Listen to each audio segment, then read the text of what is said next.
Okay, hi everybody. This was going to be, I think, my first video on the Vermont survivalists.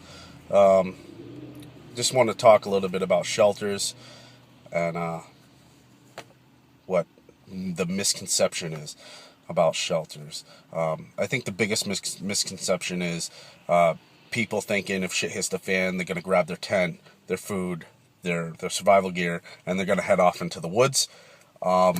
I'm gonna call bullshit on that.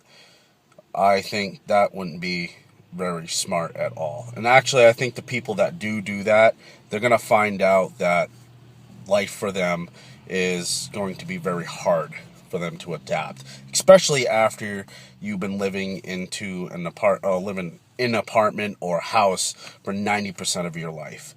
Come on, you gotta think, you gotta think realistic. If you are in an SHF situation, my suggestion is try to stay put. You want to try to find a good, solid shelter, and work your way down from that. I mean, living in the hammock out in the woods, it's great and all. It does have that romantic thing about it, but I'll just tell you this right now.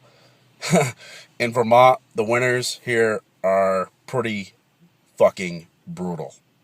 So if you think that you're going to sit there and live in a hammock, and it's possible, you can do it, and I've done it, and a lot of other guys I know have done it. If you think you're going to live in a hammock in the winter time, 20 below zero, 6 months out of the year, you got another thing coming, because it's going to be very rough. Life's going to be miserable for you. Bug in scenario is probably going to be your best bet. And if you can't bug in, you have to move all the time. I'm pretty sure if it's like a pandemic situation, there's going to be plenty of available houses. And even that, if there's like this, if there's like,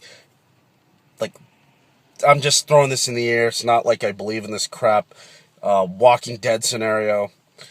There's going to be plenty of cars.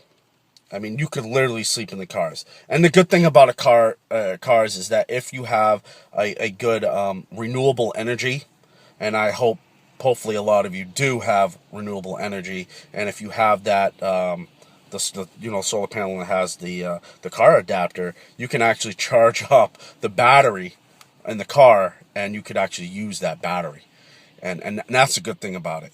And the beautiful thing about bouncing from car to car to car is that there's going to be plenty of them. There's going to be a whole shitload of them.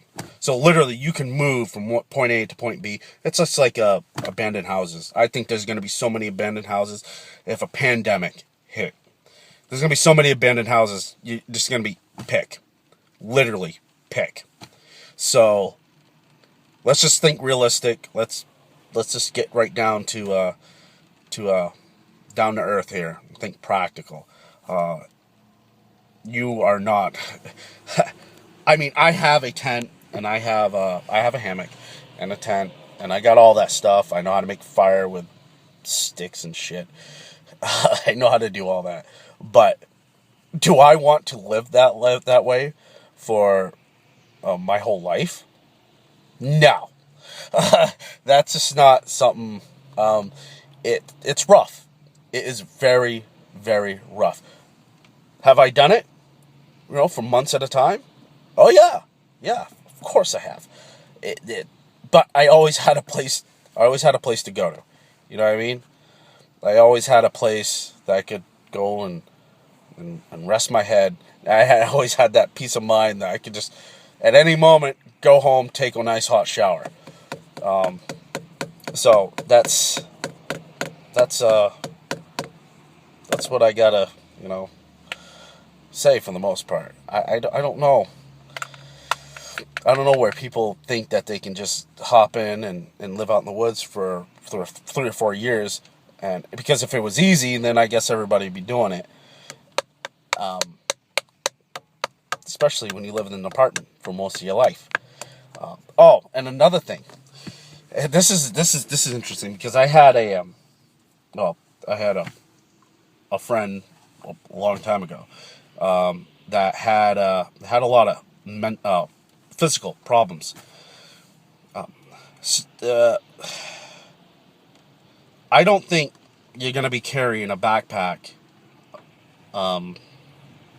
just a regular backpack, with somebody that has a lot of physical ailments. So that physical ailments is gonna really slow you down, especially with all the gear. And if you're bugging out, then you best be bugging out for life. You know what I mean? You better be ready to bug out, bugging out. Like, there's got to be a reason why you're leaving. You get what I'm saying? There's got to be. So, if you're hauling disabled people, you're not going to be bugging out very far. So, that's all I got to say. And hope you guys have a great day. All right, bye.